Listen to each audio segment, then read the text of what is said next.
नमस्कार, जय जोहार।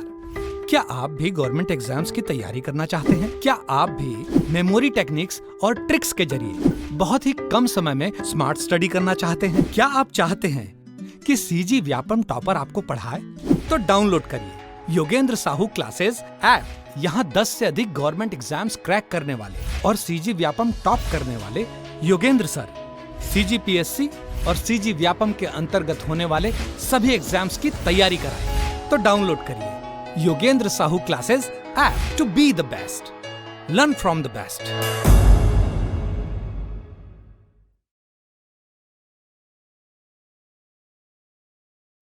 नमस्कार दोस्तों, आप सभी का स्वागत है योगेंद्र साहू ऑनलाइन क्लासेस में। मैं आपका दोस्त, आपका होस्ट, आपका ट्यूटर दीपक इस ऑनलाइन प्लेटफॉर्म में आपका स्वागत करता हूं।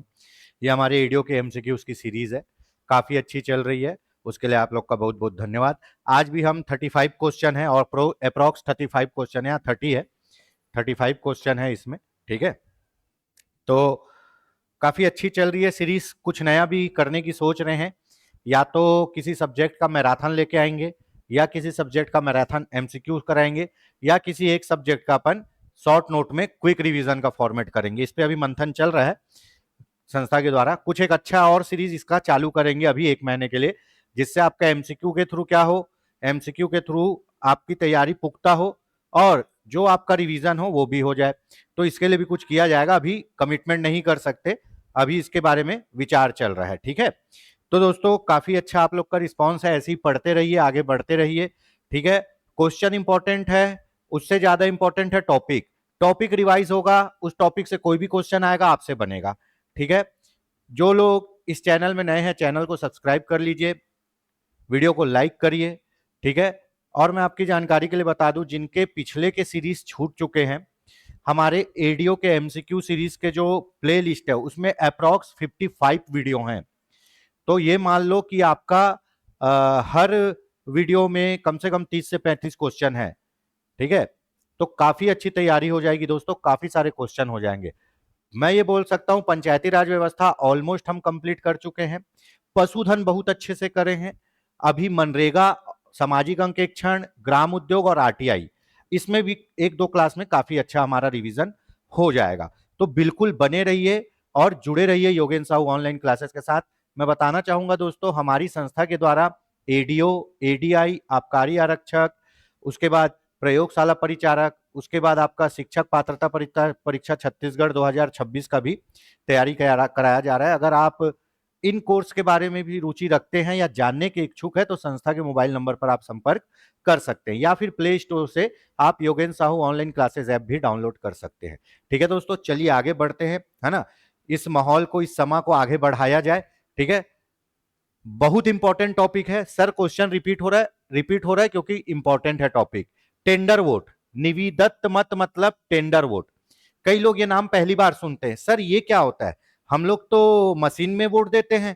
हाँ भैया, आप लोग मशीन में वोट देते हो, मशीन को ईवीएम बोलते हैं, लेकिन मैं बता दूं कि पंचायती राज में 2 चीजें नहीं चलती है।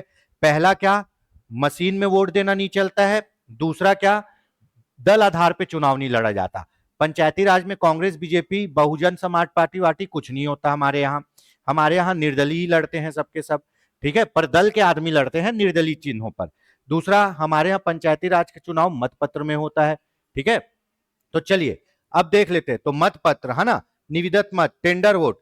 टेंडर वोट क्या होता है, कहानी बता देता हूं हमेशा की तरह, ठीक है। जो आदमी कहानी बताता है, कहानी सुनता है और कहानी सुनाता है, उसकी तैयारी बहुत अच्छी। आप जो भी पढ़े हो उसको डिस्क्राइब करने की क्षमता अगर आप में है तो यकीन मानिए आपसे चीजें छूटेंगी नहीं। हम पढ़ते हैं, हमको पता भी है, लेकिन हम उनको शब्द नहीं दे पाते। तो भैया जो भी पढ़ते हो उसको डिस्क्राइब करने की पूरी क्षमता रखो, तभी वहां क्वेश्चन बनेगा। अब ये निविदत्त मत क्या होता है, मान लो एक आदमी है ना, एक आदमी है बुधारू राम, वो वोट डालने गया तो पीठासीन अधिकारी बोली, बुधारू जी आपके नाम से तो वोट डल गया है। तो बुधारू जी बोलेंगे, भैया मैं तो वोट डाला ही नहीं हूं। पीठासीन बोलेगी, आप वोट डाल दिए हो। तो बोला, मैं वोट डाला नहीं हूं, मेरा उंगली चेक कर लीजिए। बोले, हाँ आप तो वोट डाले नहीं हो। तो भाई बुधारू के नाम से वोट डल गया, लेकिन क्या बुधारू ने डाला? नहीं डाला। पर बुधारू के नाम से वोट कौन डाला है ये भी खोज के निकाल सकते हो क्या? नहीं निकाल सकते। तो भाई बुधारू को संतुष्ट करने के लिए बुधारू को वोट डलवाना पड़ेगा। हाँ डलवाना पड़ेगा। तो जब बुधारू जी जिनके नाम से पहले वोट डल चुका है वो जब वोट डालेंगे वो वोट कहलाएगा निविदत मत, टेंडर वोट। अब जो सामान्य वोट है उसको कहां डालते हो आप? मत पेटी में डालते हो, ठीक है। वो मत पत्र आपको कौन देता है? मतदान अधिकारी देते हैं, ठीक है। लेकिन बुधारू जी को मत पत्र कौन देगा? पीठासीन अधिकारी देगा। किनके हाथ में देगा? बुधारू जी के। बुधारू जी उसमें सील लगाएंगे और उस वोट को पेटी में नहीं डालेंगे, क्योंकि उनके नाम से डल चुका है। उस वोट को पेटी में नहीं डालेंगे, सील लगाने के बाद मोड़ के वापस लिफाफे में किसको दे देंगे? पीठासीन अधिकारी को दे देंगे। पीठासीन अधिकारी उसमें क्या लिख देगी? टेंडर वोट लिख देगी और उसको अपने पास रख लेगी। अब चुनाव के बाद पेटी जमा हो जाएगी, गणना के दिन पेटी खुलेगी, पेटी के पूरे वोट को गिनेंगे, पेटी के पूरे वोट को गिनेंगे, लेकिन बुधारू जी के वोट को नहीं गिनेंगे। सर जब बुधारू जी के वोट को गिन ही नहीं रहे हो तो डलवाए क्यों? इतना प्रपंच क्यों करवाए? सामान्य परिस्थिति में बुधारू जी का वोट नहीं गिनवाएगा, लेकिन ड्रॉ हो गया या विशेष परिस्थिति आ गई, उस समय वो लिफाफा खोल के बुधारू जी का वोट गिना जाएगा। समझ में आ गया बात? पूरा यही चीज लिखा है, ठीक है। चलिए, यह मतदान केंद्र में उपयोग किए जाने वाले मत पत्र के समान होता है। हाँ, यह वैसा ही मत पत्र होता है जो मतदान केंद्र में उपयोग किया गया है, ठीक है। यह अंधे मतदाताओं को दिया जाएगा? नहीं। यह मत पेटी में डाला जाएगा? नहीं, यह वापस पीठासीन को दे दिया जाएगा। यह मतदान केंद्र में प्रदत्त अंतिम मत पत्र होता है। हाँ, है ना। जो निविदत मत है उसको आखिरी वोट बोलते हैं। आखिरी इसलिए बोलते हैं क्योंकि आखिरी में गिनती होगा, सामान्य परिस्थिति में नहीं होगा, विशेष परिस्थिति में आखिरी में गिनती होगा। इलेक्ट्रॉनिक वोटिंग मशीन में नहीं। यह किसके हाथ में दिया जाता है? पीठासीन अधिकारी के। मत पेटी में नहीं डाला जाता। सामान्य परिस्थिति में इसकी गणना नहीं की जाती, ठीक है। तो क्या क्या सही है दोस्तों? 1, 4, उसके बाद 6 और उसके बाद 8, ठीक है। तो ये कौन सा ऑप्शन सही होगा? 1, 4, 6, 8, ऑप्शन सी। कहानी पूरी समझ में आई? मैं हमेशा बोलता हूं दोस्तों, टॉपिक रिवाइज हो जाना चाहिए, टॉपिक का रिवीजन होना बहुत जरूरी है, ठीक है। तो ऑप्शन सी। चलिए, मोस्ट इंपॉर्टेंट क्वेश्चन, आपको सरल लगेगा लेकिन ये पूछेगा, सब में पूछता है। छत्तीसगढ़ पंचायती राज में, है ना, महिलाओं का कितना प्रतिशत आरक्षण है? ठीक है। तो भैया जब 2012 में सब इंस्पेक्टर में आया था तो बहुतों से गलती हो गया था, हमसे भी हो गया था, हम लिख दिए थे 33%, ठीक है। 33% आरक्षण दिया है आपको 73वां संविधान संशोधन भारत सरकार। कौन दिया है? 73वां संविधान संशोधन भारत सरकार। चूंकि पंचायती राज क्या है? राज्य सूची का विषय है। कानून कौन बनाएगा? राज्य सरकार। राज्य सरकार ने बोला हम 33 नहीं, हम सभी वर्गों में महिलाओं को 50% आरक्षण देंगे। तो हमारे यहां महिलाओं को कितना प्रतिशत आरक्षण है? 50%। अब इस टाइप का रहेगा ना तो भैया 1/2 होता है 50, ठीक है। 1/2 होता है, 1/5 नहीं होता 50, 1/2 होता है 50%। यहां तक समझ में आ गया? ठीक। हमारे अलावा हमारे आसपास के जैसे आंध्र प्रदेश, गुजरात, यहां भी महिलाओं को 50% आरक्षण है। यूपी में नहीं है, गोवा में नहीं है, ठीक है। चलिए अगला क्वेश्चन, भारतीय संविधान के कौन सा अनुच्छेद 243 आई का प्रावधान करता है? 243 आई में क्या है जी? 243 आई, 243 आई में है, आई मतलब इनकम, इनकम मतलब वित्त आयोग, राज्य का वित्त आयोग का गठन 243 आई में। किसके लिए? पंचायती राज के लिए। किसके लिए? पंचायत के लिए। अगर नगर निगम में वित्त आयोग बनाना है तो 243 वाई होगा। क्या? वाई। किसके लिए? नगरीय प्रशासन के लिए, ठीक है। केंद्र का वित्त आयोग अनुच्छेद 280, है ना। वित्त आयोग का काम क्या है? पैसे के संबंध में पूरी सिफारिश देना, करों का बंटवारा करना, किसको कितना पैसा है देना है ये डिसाइड करना, ठीक है। राज्य वित्त आयोग गठन कौन करता है? केंद्र में राष्ट्रपति, राज्य में राज्यपाल। इन्होंने अपना प्रतिवेदन किसको देना है? केंद्र में राष्ट्रपति, राज्य में राज्यपाल, ठीक है। ऑप्शन डी ये होती है भैया रिवीजन, जो पूछोगे वो बताएंगे, है ना। चलिए, पंचायत सदस्य की अयोग्यता के संबंध में निम्नलिखित में से क्या है? अयोग्यता, अयोग्यता का अनुच्छेद बताइए फटाक से कमेंट करके। अनुच्छेद बोल रहा हूं जी, धारा, अयोग्यता की धारा बताइए, है ना। पंचायती राज में अयोग्यता की धारा, ठीक है। 243 क्या है?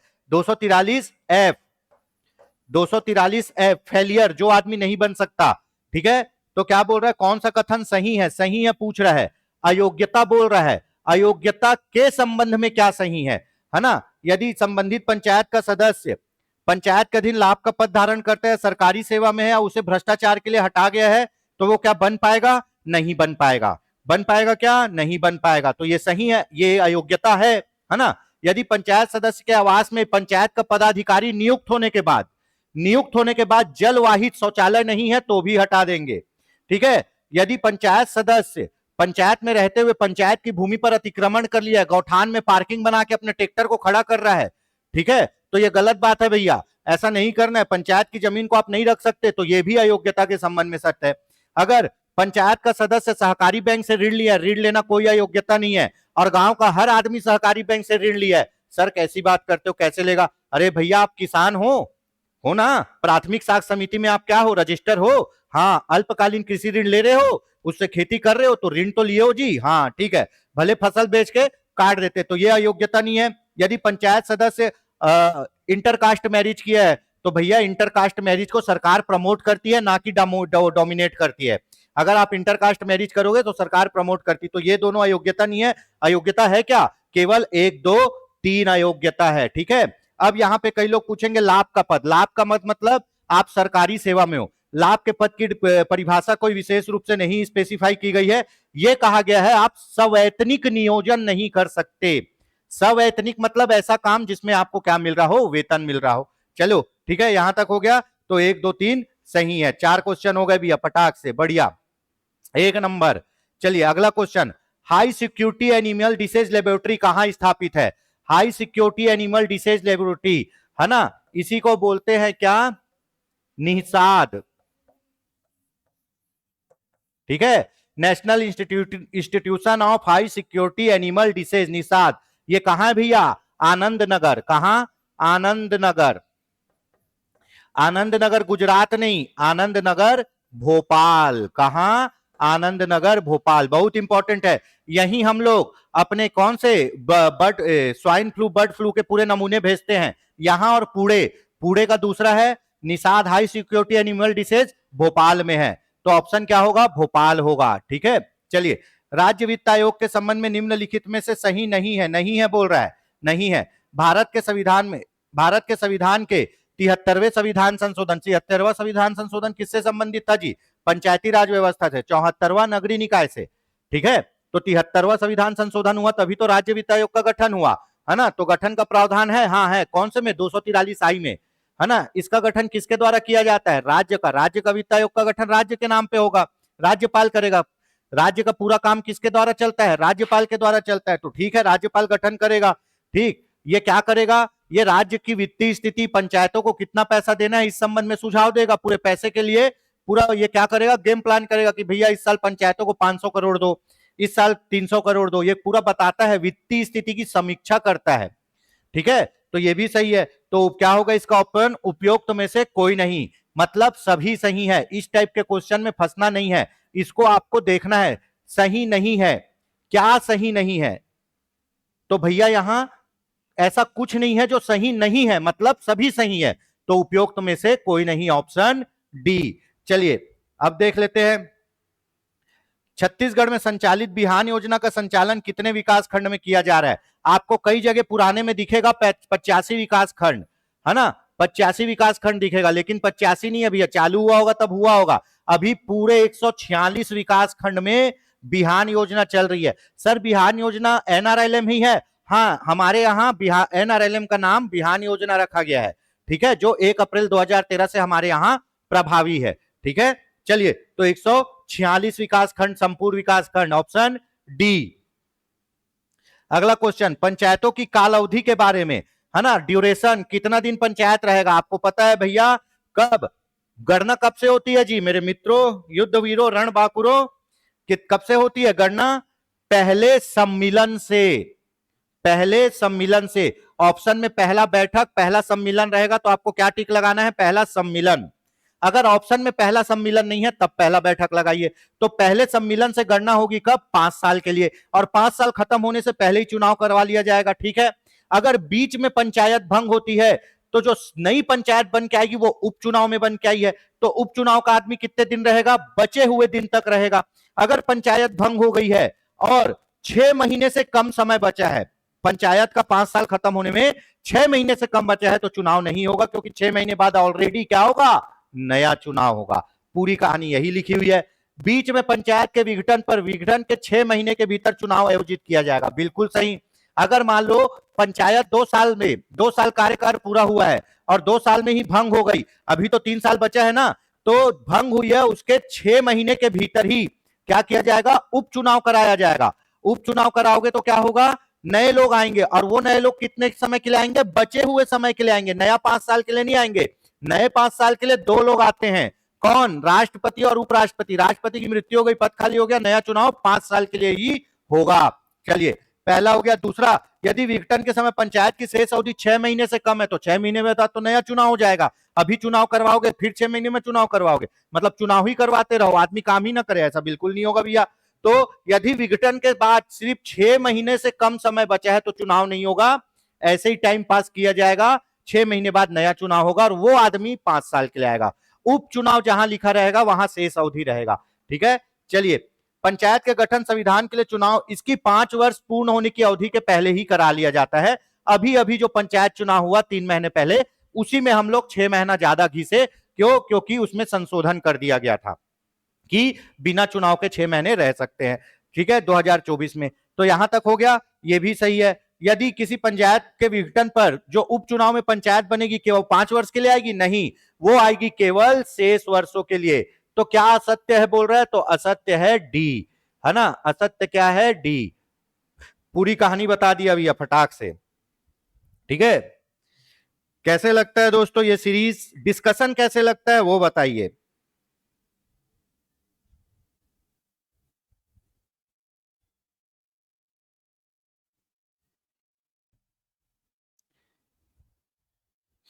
ठीक है, यहां तक हो गया। चलिए 5 वर्ष के लिए नहीं होगा, शेष अवधि के लिए। प्रोजेक्ट उन्नति, प्रोजेक्ट उन्नति अपन कल भी एक प्रश्न देखे थे, आज भी एक प्रश्न देख लेते हैं, प्रोजेक्ट उन्नति। ठीक है, चलिए प्रोजेक्ट उन्नति के संबंध में निम्न कथनों पर विचार करिए। मनरेगा अंतर्गत 100 दिन या उससे अधिक कार्य कर चुके हितग्राहियों को आजीविका मिशन के माध्यम से कौशल प्रशिक्षण दिया जाता है। हाँ, अकुशल मजदूर को क्या बनाया जाता है, कुशल बनाया जाता है। प्रशिक्षण देने के लिए कौन कौन सी योजना है, प्रशिक्षण देने के लिए योजना है RSETI, RSETI rural self employment training institute, DDU-GKY, Deendayal Upadhyaya ग्रामीण कौशल विकास योजना, KVK कृषि विज्ञान केंद्र योजना के द्वारा रुचि के अनुसार प्रशिक्षण दिया जाएगा। हाँ भाई, इन्हीं योजना के अनुसार प्रशिक्षण दिया जाता है। आरसेटी जो है, आरसेटी लीड बैंक चलाती। लीड बैंक किसको बोलते हैं, किसी भी बैंक के होम ब्रांच को, बड़े ब्रांच को, है ना। 1 करोड़ रुपए का प्रावधान आता है इसमें, और बैंक आपको क्या देगी, बैंक अपना आरसेटी केंद्र चलाती, वहां स्वरोजगार प्रशिक्षण देके, ऋण देके आपको क्या करेगी, काम करवाएगी। ठीक है, और 2 साल तक देखेगी कि आप काम कर रहे हो कि नहीं। ठीक है, तो ये भी सही है। प्रशिक्षण प्राप्त करने के दौरान हितग्राहियों को मनरेगा का जो मजदूरी दर है, अकुशल मजदूरी दर, वो दिया जाएगा। हाँ भाई, दिया जाएगा। ऑप्शन क्या है, तीनों सही है, ऑप्शन इसमें तीनों सही है। ठीक है, कल भी पढ़े थे आरसीटी, इसी को आप प्रोजेक्ट लाइक मनरेगा भी बोल सकते हो, आरसीटी। सभी कथन सत्य है। ठीक, चलिए मोस्ट इंपॉर्टेंट, भारत सरकार द्वारा संचालित मिशन अमृत सरोवर के संबंध में सत्य कथन है। मिशन अमृत सरोवर, है ना, कब चालू किया गया, अप्रैल 2022 को हुआ, अप्रैल 2022 को हुई थी। ठीक है, क्या, जब आजादी का अपन क्या मना रहे थे, 75वां साल आजादी का, की गणतंत्र का, आजादी का अमृत महोत्सव मना रहे थे क्या अभी, है ना। हाँ ठीक है, किसका, गणतंत्र का या आजादी का, जो भी अमृत महोत्सव बना रहे थे 75वें साल में। ठीक है, क्या हुआ, इस योजना की शुरुआत हुई। इस मिशन का लक्ष्य है हर जिले में, मोस्ट इंपॉर्टेंट, कहां, हर जिले में कितने तालाब बनाने हैं, 75 तालाब बनाए जाएं, या पुराने तालाबों का क्या किया जाए, जीर्णोद्धार किया जाए, पुनरुद्धार किया जाए।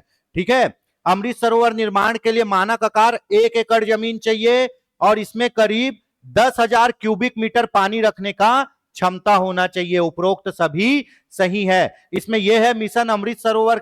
ठीक है, 2022 में लॉन्च हुआ है। ठीक है, कितने, हर जिले में 75, राज्य में नहीं, हर जिले में 75 है, ये याद रखिएगा। इसका पैरामीटर क्या है, 1 एकड़ जमीन में इतना गड्ढा खोदना है कि 10,000 क्यूबिक मीटर पानी आ सके। ठीक है, तो इसमें सभी को ऑप्शन सही है। कोई आजादी का अमृत महोत्सव कुछ मना रहे थे तब इसको किए थे। ठीक, हाँ, आजादी का ही अमृत महोत्सव होगा 22 में। मनरेगा के अंतर्गत किसी ग्रामीण क्षेत्र में निवासरत व्यक्ति जो अकुशल शारीरिक कार्य करने हेतु इच्छुक है, जॉब कार्ड के लिए कहां आवेदन करेगा? जॉब कार्ड के लिए आप आवेदन करते हो ग्राम पंचायत में। जॉब कार्ड के लिए आप आवेदन कहां करते हो? ग्राम पंचायत में। और जॉब कार्ड का इकाई क्या है? जॉब कार्ड की इकाई है प्रति परिवार। प्रति परिवार, एक परिवार में एक जॉब कार्ड रहेगा और उस जॉब कार्ड में पूरे अकुशल वयस्क श्रमिकों के नाम रहेंगे। और एक जॉब कार्ड में प्रति परिवार कितने दिन का? केंद्र सरकार द्वारा 100 दिन का रोजगार, राज्य सरकार द्वारा 50 दिन का रोजगार मिलेगा। और ये 150 दिन को इन सब में बांट बांट के मजदूरी दी जाएगी। ऐसे नहीं कि एक आदमी को 150, एक आदमी को 150, ऐसे नहीं। ये 150 दिन एक जॉब कार्ड में होना चाहिए, बटेगा। ठीक है, तो ग्राम पंचायत आएगा दोस्तों। ठीक, ये भी कुछ लोगों का जो डाउट था वो भी हो गया। अगला क्वेश्चन देख लेते हैं। ठीक है, सितंबर 2014 तक मनरेगा के तहत कितने लाख परिवार पंजीकृत किए गए हैं? पंजीकृत परिवारों की संख्या है सितंबर 2014 तक 36.38 लाख परिवार पंजीकृत हैं। इतने लोग पंजीकृत हैं, लेकिन काम कितने को मिला है? ठीक है, 36.38 लाख परिवार पंजीकृत है। सितंबर 2014 बोल दिया क्या जी? 24 है ना? ऐसे ही निकल जाता है आदमी से। जब माइंड ऑटो रीड मोड में जाता है ना, तो लिखा कुछ रहेगा, पढ़ोगे कुछ। यहां नहीं लिखे रहेगा, वो नहीं दिखेगा नहीं, और घर आने के बाद वही नहीं बार बार दिखता है, और क्वेश्चन तब तक हो चुका होता है गलत। ठीक है, तो ऐसे ही भागता है दिमाग इधर उधर। इसीलिए जब भी क्वेश्चन पढ़ो तो एकदम शालीनता से पढ़ो, अपने दिमाग में चीज फीड कर लो, ज्यादा भागना नहीं है। देखो, अपने से भी गलती होती है, ऐसी ही गलती होती है, गलती का भी डेमो दे देते हैं अपन तो, है ना। सितंबर 2024 तक कितने परिवार, है ना, 36.38 लाख परिवार पंजीकृत है। क्या है? पंजीकृत। लाख में दी गई है संख्या। अब उपलब्ध कितने परिवार को हुआ है काम? पंजीकृत तो है, लेकिन काम मिला कितने लोगों को है जी? सितंबर 2024 तक मनरेगा के तहत रोजगार उपलब्ध कराए गए परिवार। कराए गए परिवार, सर परिवार क्यों बोल रहे हो भैया? जॉब कार्ड किसके नाम से बनता है? परिवार के नाम से बनता है। तो एक जॉब कार्ड में कितने लोगों को काम मिलेगा वो अलग चीज है। जॉब कार्ड में काम मिल रहा है, जॉब कार्ड को काम मिल रहा है, वो है तो परिवार के किसी ना किसी सदस्य को तो काम मिल ही रहा है, जॉब कार्ड वहां पे एक्टिव है। ठीक है, तो सितंबर 2024 तक मनरेगा के तहत उपलब्ध कराए गए परिवार की संख्या कितनी है? लाख में कितने लाख परिवार को? 21.17 लाख परिवारों को रोजगार मिला है। मतलब 21.17 लाख जॉब कार्ड में किसी ना किसी को काम मिला है। ठीक है, चलिए ये हो गया। अगला, सितंबर 2024 तक मनरेगा के तहत उपलब्ध कराए गए रोजगार में महिलाओं को कितना प्रतिशत काम मिला है ना?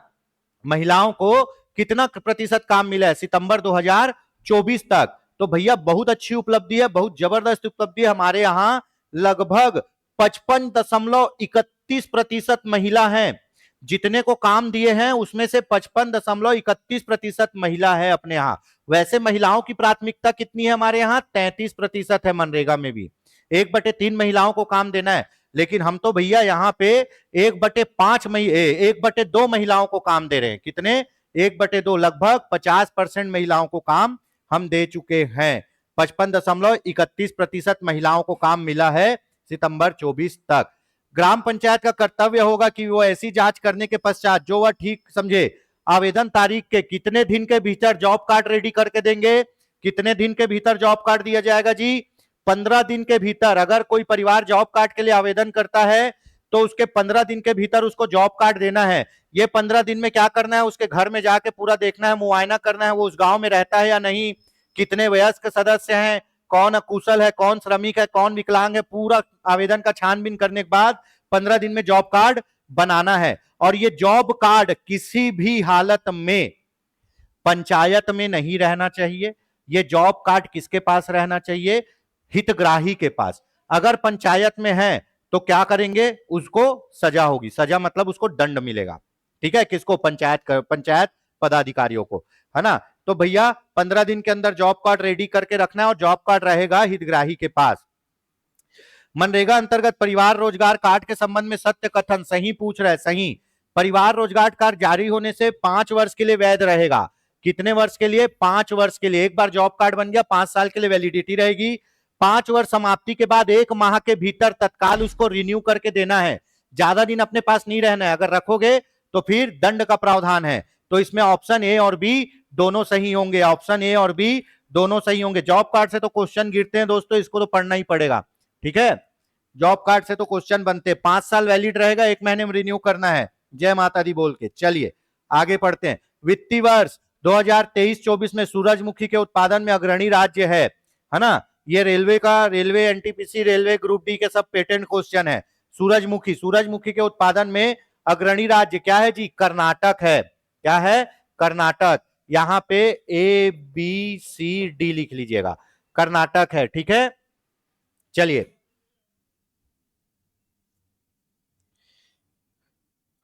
आगे बढ़ते हैं। कपास, कपास है ना, कपास 23-24 में कपास उत्पादन में अग्रणी राज्य, अग्रणी राज्य कौन सा है कपास उत्पादन में? सर कपास क्या होता है? कॉटन। कॉटन क्या होता है? रुई। रुई से ही धागा बनता है, धागे से कॉटन का कपड़ा बनता है। हमारे यहाँ अधिकतम कॉटन कहाँ मिलेगा आपको? मिलेगा गुजरात, मुंबई, साउथ, जहां गर्मी जहां पड़ता है वहां लोग कॉटन ज्यादा यूज करते कपड़ा, उससे बॉडी ठंडा रहता है, ठीक है। कॉटन के जो बीज है उसको बोलते हैं बिनौला, ठीक है। तो बिनौला का क्या होता है? खली बनता है, तेल निकालने के बाद खली बनता है। तो वो खली को कौन खाता है? पशु खाते हैं। तो बिनौला खली पशुओं के लिए भी बहुत बढ़िया है, ठीक है। तो क्या आपका आपका उत्पादन क्या है? गुजरात। कपास उत्पादन में गुजरात। जो पानी है ना, बारिश, वो दुश्मन है कपास के पौधे का, ठीक है। चलिए अगला, वित्तीय वर्ष 2023-24 में जूट और मेस्टा उत्पादन में अग्रणी राज्य। जूट, पटसन, मेस्टा क्या है? जूट क्या है जी? जूट जो है ना वो रेशा है, छाल है। पटसन क्या है? छाल है पेड़ का। उस पेड़ के छाल से धागा बनाते हैं और धागे से बैग बनाएंगे, चद्दर बनाएंगे, है ना, कालीन बना देंगे। अभी आप लोग कोऑपरेटिव जाते हो, कोऑपरेटिव जाते हो, चावल का बोरा देखे हो, उस बोरे को क्या बोलते हैं? जूट बोरा बोलते हैं। बहुत महंगा आता है वो बोरा, है ना। और वो किससे बनता है? जूट से। और यही जूट मेस्टा उत्पादन में, पटसन उत्पादन में, है ना, इसको गोल्डन फाइबर बोलते हैं। पटसन उत्पादन में कौन है? पश्चिम बंगाल प्रथम है। पटसन जूट उत्पादन में पश्चिम बंगाल प्रथम है, ठीक है। चलिए, भारतीय मक्का अनुसंधान संस्थान कहां है? मक्का, ठीक है। मक्का कहां है जी? मक्का अनुसंधान संस्थान है सबसे यूनिक जगह कहां? दिल्ली। दिल्ली दिलवालों की, ठीक है। हमारे यहां मक्का अनुसंधान संस्थान दिल्ली में है, ठीक है।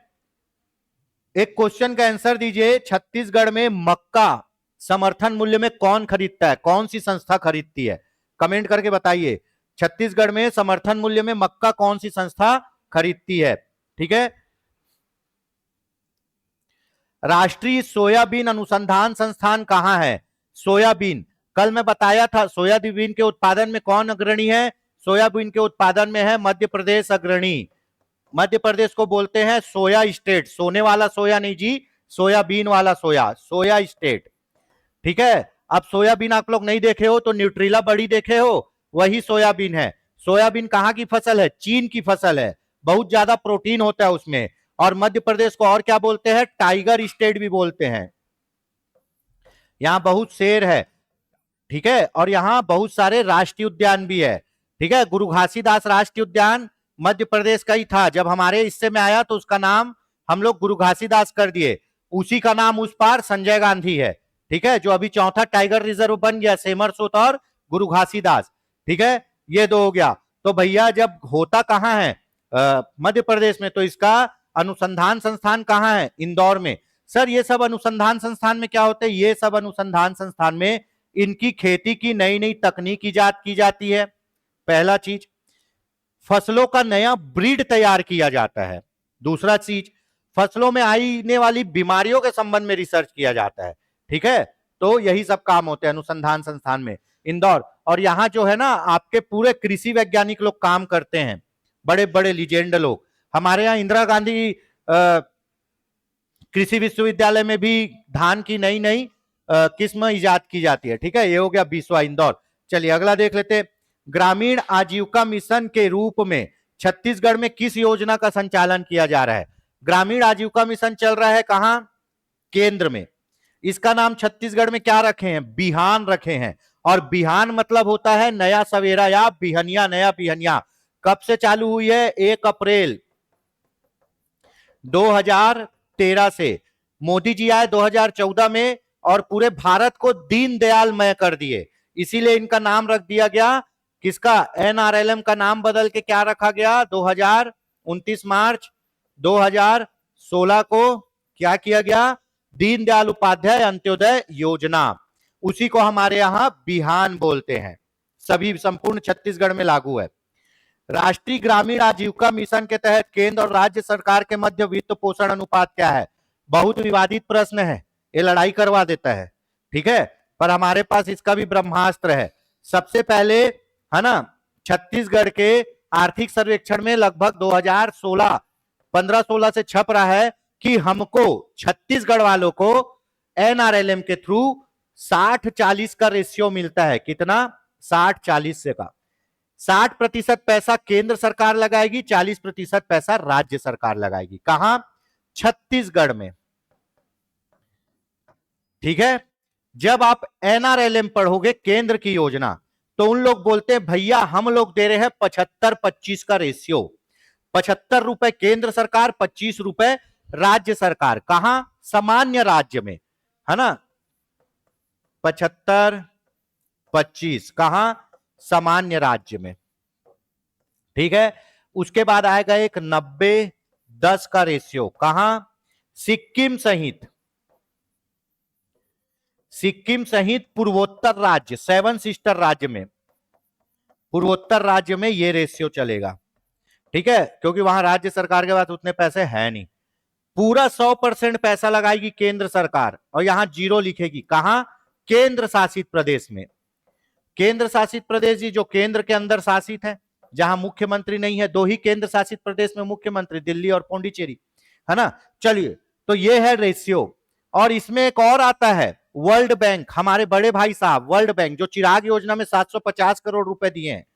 वर्ल्ड बैंक में ये क्या? वर्ल्ड बैंक यहां कितना पैसा लगा रही है? आंशिक वित्त पोषण कर रही है। कम मतलब थोड़ा पैसा वर्ल्ड बैंक भी लगा रही है, आंशिक वित्त पोषण, ठीक है। रेशियो पूरा क्लियर हो गया। छत्तीसगढ़ में बिहान योजना बोलेगा तो डायरेक्ट 60 और 40 लगाना। एनआरएलएम बोलेगा सामान्य राज्य में 75-25, सिक्किम सहित पूर्वोत्तर राज्य में 90-10 और केंद्र शासित प्रदेश में पूरा 100% पैसा केंद्र सरकार लगाएगी। ये जो पार्ट है ये केंद्र सरकार का है, ये 2 पार्ट है ये राज्य सरकार का है, ठीक है। चलिए, बढ़िया क्वेश्चन, 1 नंबर क्वेश्चन, ठीक है। जो बोल रहे थे सर एनआरएलएम से भी कराइए, तो यही सब क्वेश्चन है। एनआरएलएम का विस्तार में क्या सही नहीं है, ठीक है, इसकी कहानी बता देता हूं। पहले योजना चलती थी SGSY, चालू हुई 1 अप्रैल 99 को। बहुत मजेदार परफॉर्मेंस नहीं कर पाई, इसको अपडेट किया गया एनआरएलएम में अपडेट किया गया। SGSY का उन्नत संस्करण एनआरएलएम कब चालू हुआ? 3 जून 2011 को, ठीक है। इसी एनआरएलएम का नाम क्या कर दिया गया? दीनदयाल। कब? दीनदयाल कब? 29 मार्च 2016 को। यही दीनदयाल क्या नाम से चलता है? बिहान। कहां? छत्तीसगढ़। कब से? 1 अप्रैल। कब से? 2013 से, ठीक है। अब ये जो डेटा है ये 12वीं पंचवर्षीय योजना का है। किसका? 12वीं पंचवर्षीय योजना। कब से कब तक चली? 2012 से 2017, ठीक है। अंतिम पंचवर्षीय योजना थी 2015 में। योजना आयोग को खत्म कर दिया गया, 1 जनवरी को बना दिया गया NITI Aayog, national institution for transforming India. क्या कर रही है आज तक किसी को समझ नहीं आया, बस बैठक हो रही है, ठीक है। चलिए, 12वीं पंचवर्षीय योजना का डेटा है। तो भैया 12वीं पंचवर्षीय योजना में इसका विस्तार 600 जिलों में था। हाँ भाई, 600 जिलों में था। जिले से छोटा ब्लॉक 6000 ब्लॉक में था। हाँ भाई, 6000 ब्लॉक में था। ब्लॉक से छोटा ग्राम पंचायत 3 लाख ग्राम पंचायत नहीं था मेरे मित्रों, 2.5 लाख ग्राम पंचायत था। कितना ग्राम पंचायत था? 2.5 लाख ग्राम पंचायत में विस्तृत था ये, ठीक है।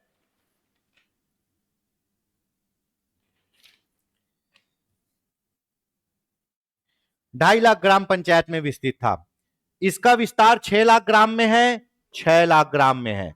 इसमें 7 करोड़ बीपीएल परिवार जुड़े नहीं, इसमें 8 करोड़ नहीं 7 करोड़ बीपीएल परिवार जुड़े हैं। ठीक है, तो गलत कौन सा हो गया? ई और सी गलत है।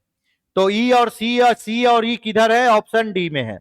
तो भैया डेटा को दिमाग में बैठा लो। 12वीं पंचवर्षीय योजना का अपडेशन है ना। 12वीं पंचवर्षीय योजना चली थी 12 से 17, अंतिम पंचवर्षीय योजना थी हमारी। इसके बाद योजना आयोग को समाप्त कर दिया गया, राष्ट्रीय विकास परिषद को समाप्त कर दिया गया और ला दिया गया क्या? नीति आयोग।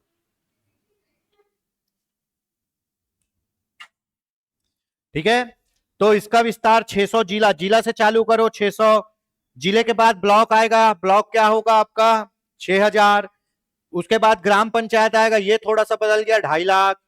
उसके बाद इसका विस्तार गांव में आएगा। गांव कितना हो गया? 6 लाख। ठीक है, और कितने करोड़ परिवार? 7 करोड़ बीपीएल परिवार। 600 जिला, 6000 ब्लॉक, 2.5 लाख ग्राम पंचायत, 6 लाख गांव, 7 करोड़ बीपीएल परिवार। ठीक है, यहां चल रहा है। राष्ट्रीय ग्रामीण आजीविका मिशन का प्रारंभ किस तिथि से हुआ? अभी बताया किस तिथि से हुआ है? 3 जून 2011 से हुआ है। इसकी स्थापना कब हुई? स्थापना हुई थी इस योजना की या स्वीकृति स्थापना हुई थी 9 दिसंबर 2010। ठीक है, नाम परिवर्तन कब हुआ था? दीनदयाल 29 मार्च 2016। ठीक है, चलिए ऑप्शन सी। एनआरएलएम योजना का संचालन किस समिति की सिफारिश से किया गया? बहुत इंपॉर्टेंट है। कोई भी योजना आती है तो उसके लिए एक समिति बनाई जाती है। समिति क्या करती है? रिपोर्ट तैयार करती है। रिपोर्ट तैयार करके देने के बाद सरकार उस रिपोर्ट पे इंप्लीमेंटेशन करती है और योजना लागू करती है। तो प्रोफेसर राधाकृष्णन समिति की सिफारिश पर एनआरएलएम चालू किया गया, जो एसजीएसवाई का उन्नत संस्करण था। एनआरएलएम योजना में किस अंतरराष्ट्रीय संस्था द्वारा आंशिक निवेश किया जा रहा है? वर्ल्ड बैंक द्वारा। किसके द्वारा? वर्ल्ड बैंक द्वारा। यही वर्ल्ड बैंक चिराग परियोजना, ठीक है, जो किसानों के लिए, उसमें 730 करोड़ रुपए दिए है। सूचना का अधिकार अधिनियम 2005 के अंतर्गत निम्नलिखित में से कौन सा कथन सही नहीं है? नहीं है पूछ रहा है, नहीं है ना।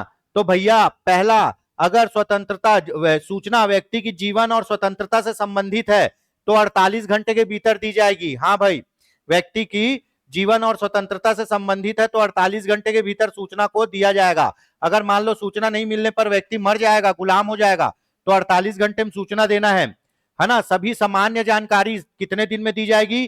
30 दिनों में दी जाएगी, है ना। सामान्यतः 30 दिन में दी जाती है, पर किसी भी स्थिति में 45 दिन से अधिक का समय नहीं लिया जाएगा। ठीक है, सामान्यतः 30 दिन में।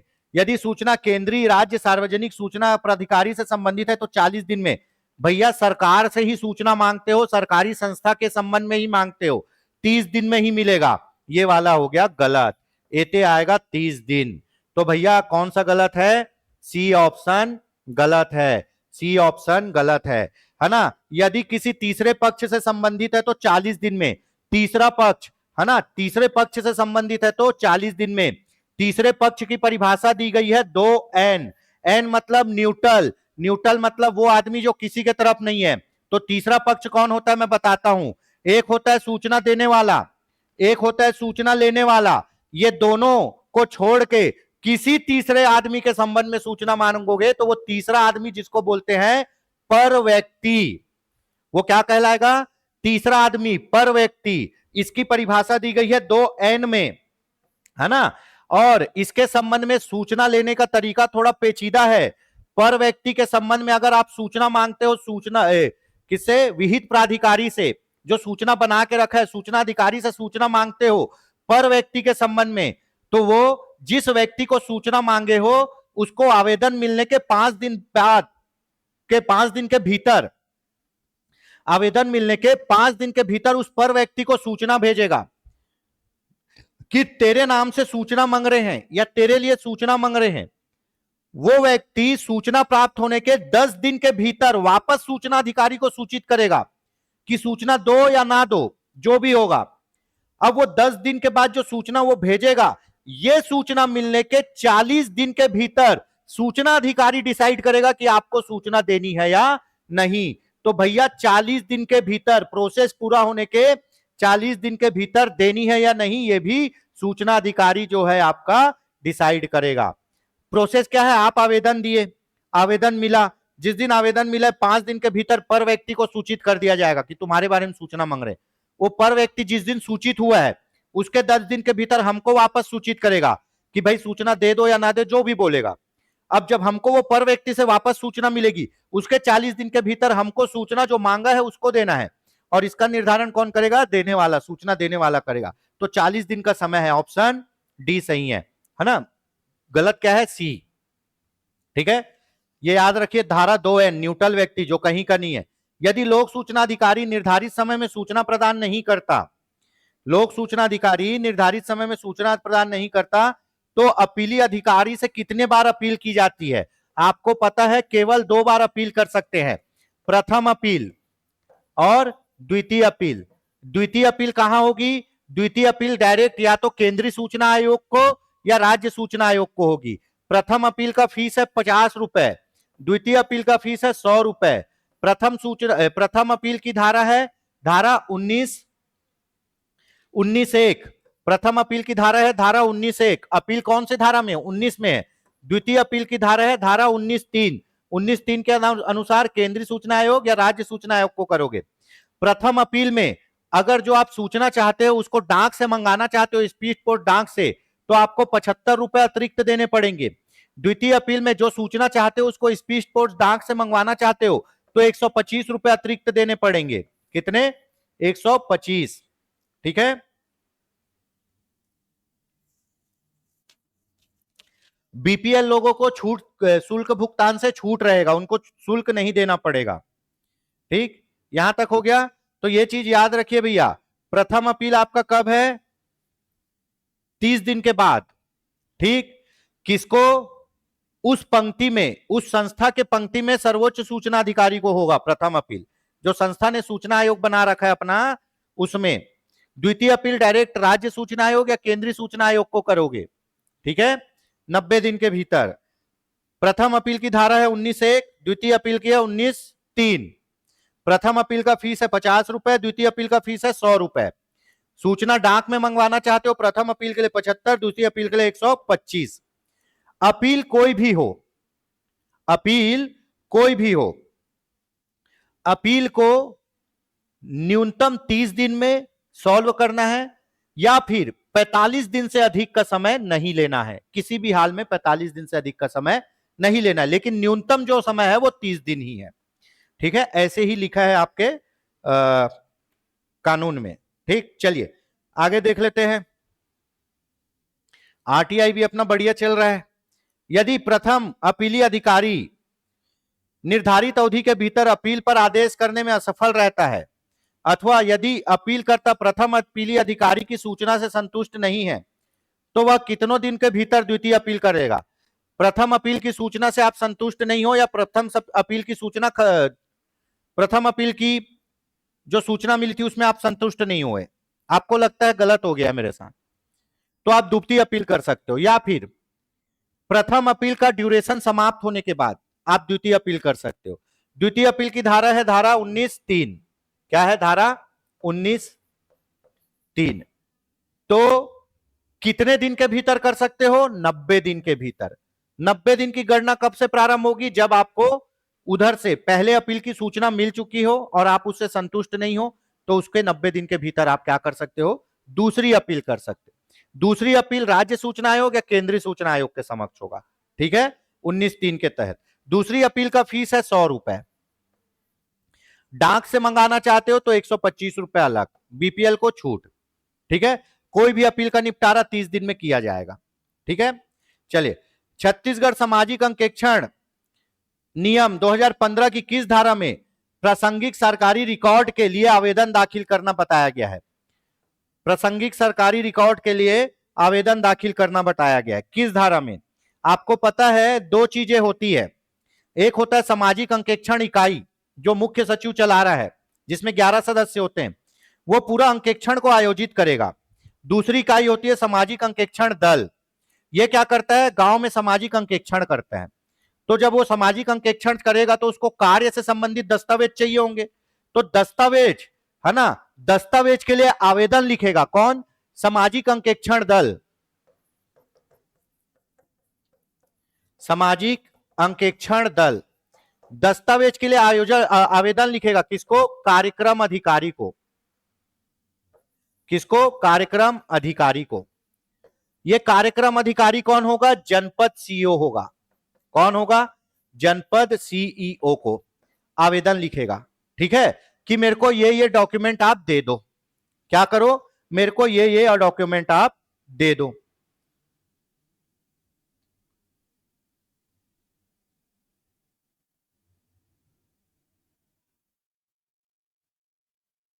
एक क्वेश्चन छूट गया क्या जी? हाँ, एक क्वेश्चन छूट गया, इधर देख लेते पहले। सामाजिक छत्तीसगढ़ सामाजिक अंकेक्षण अधिनियम 2015 की किस धारा में सामाजिक लेखा परीक्षा की औधिकता, औधिकता मतलब समय, औधिकता मतलब समय, ठीक है, समय या समय सारणी, जिसको आप बोलोगे टाइम टेबल। सबसे पहले पता है आपको 6 माह में एक बार क्या करवाना है? सामाजिक अंकेक्षण। और 6 माह में एक बार सामाजिक अंकेक्षण होना अनिवार्य है। और एक साल में कितने बार? 2 बार। एक साल में 2 बार, ठीक है, 6 माह में एक बार, तो एक साल में 2 बार होगा। ठीक, ये किस धारा में लिखा गया है? ये लिखा गया है धारा 5 में। सामाजिक अंकेक्षण की अवधि के बारे में सामाजिक अंकेक्षण अधिनियम 2015 की धारा 5 में लिखा गया है। अवधि के बारे में कहा गया है 6 महीने में एक बार सामाजिक अंकेक्षण आवश्यक है और एक साल में 2 बार। ठीक है, अब सामाजिक अंकेक्षण का टाइम टेबल कि किस दिन कहां पे सामाजिक अंकेक्षण होगा, सामाजिक अंकेक्षण का पूरा समय सारणी कौन सी धारा में है? धारा 5 में। और यह समय सारणी कौन बनाएगा? समय सारणी, समय सारणी कौन बनाएगा? सामाजिक अंकेक्षण इकाई मुख्य सचिव वाला, सामाजिक अंकेक्षण, अंकेक्षण इकाई बनाएगा। ठीक है, समय सारणी कौन बनाएगा? सामाजिक अंकेक्षण का सामाजिक अंकेक्षण इकाई बनाएगा। ठीक है, किससे परामर्श करके? जिला प्रशासन से। किससे परामर्श करेगा? जिला प्रशासन से।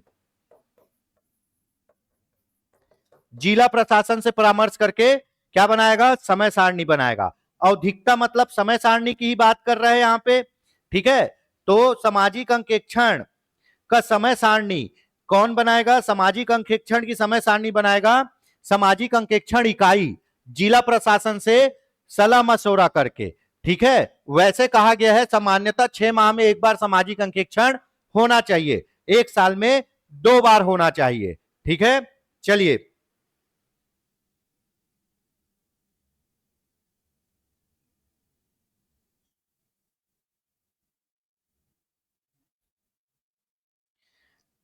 यहां तक समझ में आ गया? ठीक है, समय सारणी कहां दिया गया है? धारा 5 में। कौन बनाएगा? ये क्वेश्चन पूछेगा। सामाजिक अंकेक्षण की समय सारणी का निर्माण किसके द्वारा किया जाता है? सामाजिक अंकेक्षण इकाई के द्वारा किया जाता है। ठीक है, और इसी में कहा गया है कि भैया एक जनपद पंचायत को, एक जनपद पंचायत को अधिकतम 4 से 6, न्यूनतम 4, अधिकतम 4 से 6 क्लस्टर में बांटा जाएगा। ठीक है, क्लस्टर में बांटा जाएगा। और जब एक क्लस्टर के अंतर्गत आने वाले सभी गांव के ग्राम पंचायत के सामाजिक अंकेक्षण पूरे हो जाएंगे तो वो जितने गांव हैं उनका एक क्लस्टर लेवल बैठक होगा अंतिम। ठीक है, मान लो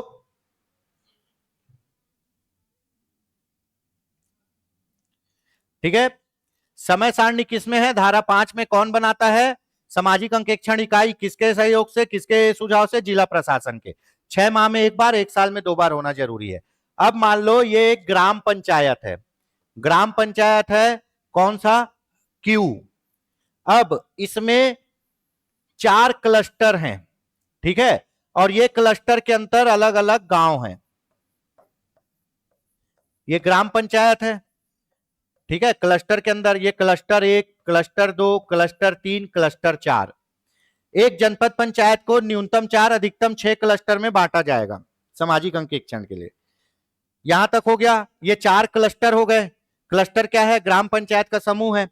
अब मान लो 1 नंबर क्लस्टर में सभी गांव का सामाजिक अंकेक्षण हो गया। 1 नंबर क्लस्टर में सभी गांव का सामाजिक अंकेक्षण हो गया। तो जब सभी गांव का सामाजिक अंकेक्षण हो जाएगा तो 1 नंबर क्लस्टर का क्या होगा? एक क्लस्टर लेवल बैठक होगा, जो अंतिम बैठक रहेगी। ठीक है, तो यह चीज याद रखना। जब पूरे क्लस्टर के अंदर जितने गांव हैं उनका सामाजिक अंकेक्षण पूरा हो जाता है तो गांव का एक साथ बैठक होगा, क्लस्टर लेवल बैठक। ठीक है, चलिए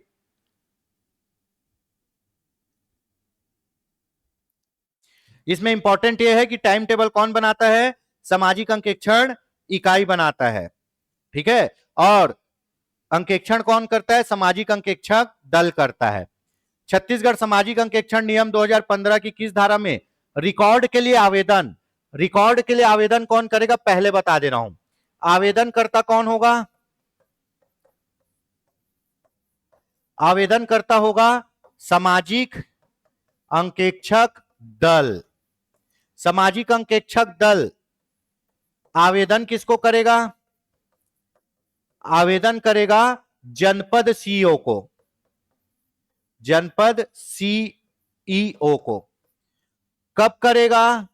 अंकेक्षण के 15 दिन पूर्व। अंकेक्षण के 15 दिन पूर्व आवेदन करना जरूरी है। ठीक है, अब सीईओ दस्तावेज कब सौंपेगा? अंकेक्षण के 7 दिन पहले। अंकेक्षण के 7 दिन पहले सीईओ के द्वारा दस्तावेज देना जरूरी है। के द्वारा दस्तावेज किसको? सामाजिक अंकेक्षण दल को प्रदान करना जरूरी है। ठीक है, धारा किसमें? 6 के बाद धारा क्या है इसका? आपका 6। ठीक है, आवेदन की प्रक्रिया धारा 6 है ना। तो धारा 6 में यह कहा गया है सामाजिक अंकेक्षण दल के द्वारा अंकेक्षण के लिए जो आवश्यक दस्तावेज हैं उसके लिए आवेदन प्रस्तुत किया जाएगा। आवेदन किसको प्रस्तुत किया जाएगा? कार्यक्रम अधिकारी को। कार्यक्रम अधिकारी कौन है? जनपद सीईओ। जनपद सीईओ को आवेदन कब करना है? अंकेक्षण के 15 दिन पहले, है ना। अब आवेदन कर दिए तो जनपद सीईओ समस्त जानकारी अंकेक्षण के कितने दिन पहले प्रदान करेगा? 7 दिन पहले। 7 दिन पहले प्रदान नहीं किया तो उसके ऊपर कार्रवाई कर दी जाएगी। ठीक है, तो आवेदन की प्रक्रिया किसमें है? धारा 6 में है। ठीक, यहां तक हो गया। चलिए, यह समझ में आया जी आवेदन की प्रक्रिया धारा 6, है ना। धारा एक बार और रिवाइज कर लेते हैं। धारा 1 में क्या है? 15 धारा है ना, तो 15 देख लेते हैं। धारा 1 नाम और विस्तार संपूर्ण छत्तीसगढ़ में है, 10 नवंबर 2015 को लागू हुआ है। धारा 2 परिभाषा दी गई है। धारा 3 धारा 3 में क्या है बताइए? ठीक है, धारा 3 में है संसाधन। संसाधन किसके लिए? संसाधन अंकेक्षण के लिए संसाधन का मुहैया कराना। धारा 3 में अंकेक्षण के लिए संसाधन का मुहैया कराना या फिर संसाधन उपलब्ध कराना। संसाधन उपलब्ध कौन कराएगा? सामाजिक अंकेक्षण इकाई कराएगी। किसको कराएगी? सामाजिक अंकेक्षण दल को। सामाजिक अंकेक्षण दल क्या करता है? फील्ड में जाके अंकेक्षण करता है। और अंकेक्षण करवाता कौन है? सामाजिक अंकेक्षण इकाई, जो मुख्य सचिव चला रहा है। वो इकाई क्या करेगी? दल को पूरे संसाधन मतलब जो भी डॉक्यूमेंट चाहिए वो प्रोवाइड कराएगा। धारा 4 में क्या है? ठीक है, धारा 4 में है सामाजिक अंकेक्षण दल को डॉक्यूमेंट प्रदान करना। धारा 4 में क्या है? सामाजिक अंकेक्षण दल को डॉक्यूमेंट प्रदान करना। कौन प्रदान करेगा? जनपद सीईओ। कब? आपका अंकेक्षण चालू होने के 7 दिन पहले। अगर प्रदान नहीं किया तो उस पर अनुशासनात्मक कार्रवाई कर दी जाएगी। ठीक है, चलिए ये हो गया धारा 4, क्या? दस्तावेज प्रदान करना, दस्तावेज प्रदान करना। धारा 5 में अभी क्या पढ़े? दस्तावेज के लिए आवेदन। धारा 5 में अभी क्या पढ़े? दस्तावेज के लिए, सॉरी धारा 5 क्या है जी? आवेदन नहीं, आवेदन कौन से में है? धारा 5 है समय सारणी, औधिकता। धारा 5 है समय सारणी। क्या है? समय सारणी। किसकी समय सारणी? अंकेक्षण की। धारा 6 क्या है?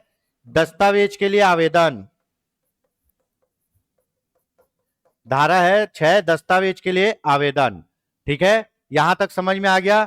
6 धारा पढ़ लिए। पहला नाम और विस्तार, दूसरा परिभाषा, तीसरा संसाधन, चौथा दस्तावेज प्रदान करना, पांचवा समय सारणी, छठवां दस्तावेज के लिए आवेदन। इसके संबंध में पूरा डिस्कशन हो गया। चलिए, तो आवेदन की प्रक्रिया किसमें है? धारा 6 में है। निम्न में से कौन सा कथन सही है? मनरेगा योजना का सामाजिक अंकेक्षण राज्य के सभी पंचायतों में प्रत्येक 6 माह में एक बार निष्पादित किया जाएगा। हाँ भाई, है ना? सामाजिक अंकेक्षण प्रत्येक 6 माह में एक बार होना है, साल में 2 बार। ठीक है, समय सारणी कौन बनाता है? सामाजिक अंकेक्षण इकाई। कौन से धारा के अनुसार? धारा 5 के अनुसार। ठीक है, दूसरा, छत्तीसगढ़ सामाजिक अंकेक्षण इकाई द्वारा जिला प्रशासन के परामर्श से प्रत्येक वर्ष के आरंभ में, है ना, प्रत्येक वर्ष के आरंभ में सामाजिक अंकेक्षण निष्पादन संबंधी समय सारणी का निर्माण किया जाएगा। मोस्ट इंपॉर्टेंट, समय सारणी कौन बनाएगा? सामाजिक अंकेक्षण इकाई, जो सितंबर 2013 में बनी हुई है। ठीक है, वो बनाएगी, जिसका अध्यक्ष कौन होता है? मुख्य सचिव, जिसमें 11 सदस्य होते हैं। किसके परामर्श से? जिला प्रशासन के परामर्श से पूरा समय सारणी बनवाएगी और अंकेक्षण करवाएगी। तो इसमें दोनों सही है, ऑप्शन सी 1 और 2 दोनों सही है, है ना? प्रत्येक 6 माह में एक बार सामाजिक अंकेक्षण होना चाहिए। सामाजिक अंकेक्षण की समय सारणी सामाजिक अंकेक्षण इकाई द्वारा जिला प्रशासन के परामर्श से बनाएंगे। ठीक है, अगला क्वेश्चन देख लेते हैं फटाक से। निम्न से कौन सा कथन सही नहीं है बोल रहा है? नहीं है, ब्लॉक के सभी ग्राम पंचायतों को उस ब्लॉक में पंचायतों की संख्या और उसके निकटता के आधार पर 10 क्लस्टर में विभाजित किया जाएगा। मैं अभी आपको बताया, जनपद पंचायत को 4 से 6 क्लस्टर में विभाजित किया जाता है। कितना? 4 से 6। तो ये गलत हो गया। सामाजिक अंकेक्षण को एक क्लस्टर के सभी पंचायत में एक साथ संपादित किया जाएगा। सही है भैया, एक क्लस्टर में पूरे ग्राम पंचायत का एक साथ क्या करेंगे अपन? अंकेक्षण करने के बाद एक साथ, मतलब अलग अलग तिथि में अंकेक्षण हो गया, पूरे गांव लोग का हो गया, तो पूरे गांव का अंकेक्षण होने के बाद क्या करेंगे? क्लस्टर लेवल बैठक बुलाएंगे। वही बोल रहा है, तो दूसरा ऑप्शन सही है। इसमें ऑप्शन 2 केवल सही है। ठीक है, चलिए अगला क्वेश्चन। सूचना उपलब्ध कराने के लिए फीस के संबंध में निम्न में से कौन सा सही नहीं है बोल रहा है? सही नहीं है बोल रहा है। ठीक है, तो प्रत्येक डिस्केट या फ्लॉपी के लिए 50 रुपए लगते हैं। हाँ भाई, अगर आप सूचना को सीडी या फ्लॉपी में लोगे तो प्रत्येक फ्लॉपी के लिए 50 रुपए। किसी प्रकाशन का फोटोकॉपी कराओगे तो 2 रुपए। ठीक है, ऐसा किसी व्यक्ति से कोई फीस नहीं लिया जाएगा जो बीपीएल का है, ये भी सही है। किसी व्यक्ति से कोई फीस प्रभावित नहीं किया जाएगा, दिव्यांग है। दिव्यांग के लिए कोई भी ऐसा प्रावधान नहीं है, आप दिव्यांग हो तो भी आपको फीस देना पड़ेगा। फीस से छूट उन्हीं को है जो केवल बीपीएल परिवार से हैं। ठीक है, आपको पता है, एक फ्लॉपी का और सीडी का 50 रुपए, फोटोकॉपी का 2 रुपए, है ना? नमूना लोगे तो नमूने का पूरा पैसा लगेगा। अगर निरीक्षण करना है तो प्रथम घंटों के लिए फ्री और उसके बाद प्रत्येक घंटे के लिए 5 रुपए देना पड़ेगा। तो इसमें ऑप्शन डी गलत है। क्यों? क्योंकि दिव्यांग व्यक्ति का भी फीस लगता है। तो दोस्तों, ये आज के हमारे 34 टॉप क्वेश्चन थे। आपको कैसे लगे, डिस्कशन कैसा लगा? इसमें मुख्य जो आकर्षण था आज के पेपर में वो था सामाजिक अंकेक्षण। इसको अपन ऐसे ही पूरा कवर करेंगे, 15 धारा 6 तक हो गया है। बाकी क्वेश्चन के डिस्कशन कैसे लगे, क्वेश्चन का लेवल कैसा है, जरूर बताइएगा कमेंट में, और कोई भी डाउट हो तो जरूर पूछिएगा। ठीक है, वीडियो को लाइक करिए, चैनल को सब्सक्राइब करिए और बने रहिए योगेंद्र साहू ऑनलाइन क्लासेस के साथ। जय हिंद, जय भारत, जय छत्तीसगढ़। मिलते हैं नए वीडियो में बहुत जल्द ही।